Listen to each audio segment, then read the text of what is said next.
வணக்கம். இன்னைக்கு ஹிந்து நியூஸ் பேப்பர்ல என்ன இம்பார்ட்டன்ட் நியூஸஸ் இருக்கு அப்படிங்கிறத பார்ப்போம். முதல்ல பார்த்தீங்க அப்படின்னா, தமிழக அரசாங்கம் திறன் அப்படிங்கிற ஒரு இனிஷியேட்டிவ பள்ளிக் கல்வித்துறைக்காக கொண்டு வரப் போறாங்க. ஓகேங்களா?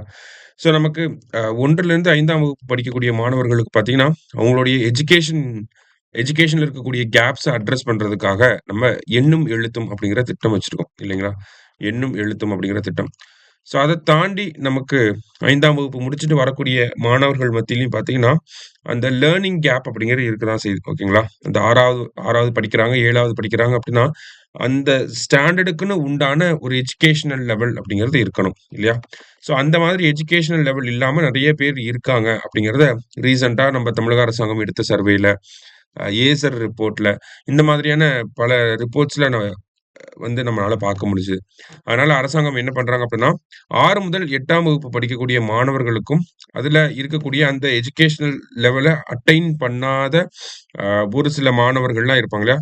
அவங்கள மட்டும் தனியா செலக்ட் பண்ணி, அவங்களுக்கு என்ன ஸ்கில்ஸ்ல இப்ப மேத்ஸ் போடுறதுல கம்மியா இருக்காங்களா? இல்ல லாங்குவேஜ் ரீட் பண்றதுல கம்மியா இருக்காங்களா? அந்த மாரி அத ஐடென்டிஃபை பண்ணி, அந்த ஒரு விஷயத்த டெவலப் பண்றதுக்காக, திறன் அப்படிங்கிற ஒரு இனிஷியேட்டிவ ஜூலை மந்த்லேருந்து நம்ம அரசாங்கம் ஸ்டார்ட் பண்ண போறாங்க. எதுக்காக அப்படின்னு பார்த்தீங்கன்னா, அந்த லேர்னிங் கேப்ப அட்ரஸ் பண்றதுக்கு. ஓகேங்களா? அவங்களோட ப்ரொஃபிஷியன்சி தமிழ், இங்கிலீஷ், மேத்ஸ்ல அவங்களோட ப்ரொஃபிஷியன்சி அவங்களோட திறன உயர்த்துறதுக்காக, இந்த திறன் அப்படிங்கிற ஒரு திட்டத்த தமிழக அரசாங்கம் கொண்டு வரப்போறாங்க. அததான் முதல் செய்தியில குடுத்திருக்காங்க. சரியா?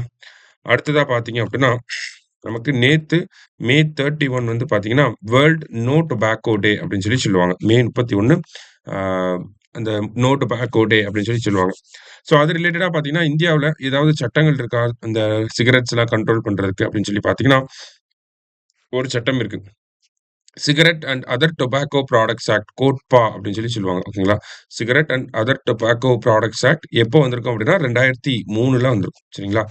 நமக்கு எக்ஸாம்ல பார்த்தீங்கன்னா, ஒரு சில சட்டங்கள குடுத்துட்டு டைரக்ட்டா என்ன இயர்ல வருது அப்படிங்கிறதெல்லாம் கேட்கறாங்க. Cigarette and other tobacco products act எப்போ வந்திருக்கும் அப்படின்னா, 2003ல நமக்கு வந்திருக்கு. சரியா? அடுத்ததா இன்னொரு செய்தி என்ன இருந்துச்சு அப்படின்னு கம்மியா தான் இருந்துச்சு. இன்னைக்கு என்ன செய்தி இருந்துச்சு இன்னொரு செய்தி அப்படின்னு பார்த்தீங்கன்னா, நமக்கு அ நமக்கு ஏஜ் பேஸ்ட் கிளாசிஃபிகேஷன் அப்படிங்கிறத கொண்டு வந்திருக்காங்க. சரிங்களா? எங்க அப்படின்னு பார்த்தீங்கன்னா, மூவிஸ்ல. இப்போ நமக்கு யுஏ சர்டிஃபிகேட் அதெல்லாம் நம்ம பார்த்திருப்போம். மூவிஸ் பார்க்குறப்ப. ஓகேங்களா? இப்போ என்ன பண்ணியிருக்காங்க அப்படின்னா, central board of film certification uh அவங்களோட ரூல்ஸ் 1991ல அவங்களோட ரூல்ஸ சேஞ்ச் பண்ணி, இப்போ அந்த ஃபிலிம் சர்டிஃபிகேஷன் கேட்டகரீஸ மாத்திருக்காங்க. ஏஜ் பேஸ்டா மாத்திருக்காங்க. இப்போ ஒரு சில மூவிஸ்னா 7 வயசுக்கு மேல இருக்கக்கூடியவங்க தான் பார்க்க முடியும். ஒரு சில மூவிஸ் 13 வயசுக்கு மேல இருக்கவங்க தான் பார்க்க முடியும். ஒரு சில மூவிஸ 16 வயசுக்கு மேல இருக்கவங்க தான் பார்க்க முடியும். அப்படி சொல்லி இந்த மாதிரி 3 கேட்டகரீஸா கொண்டு வந்திருக்காங்க. இந்த 7, 13, 16 எல்லாமே ஏஜ் கேட்டகரி சரிங்களா? அப்ப அதுக்கு மேல இருக்கக்கூடிய ஆட்கள் மட்டும் தான் பேரன்டல் கைடன்ஸோட இந்த மூவிஸ் எல்லாம் பார்க்க முடியும். அப்படிங்கிற மாதிரி ஒரு ரெகுலேஷன் கொண்டு வந்திருக்காங்க. சரியா? UA 7+ UA 13+ and then UA 16+ அப்படிங்கிற 3 விஷயங்கள கொண்டு வந்திருக்காங்க. ஓகேவா? இன்னைக்கு நியூஸ் பேப்பர்ல இருந்த முக்கியமான விஷயங்கள பார்த்திருக்கோம். நன்றி.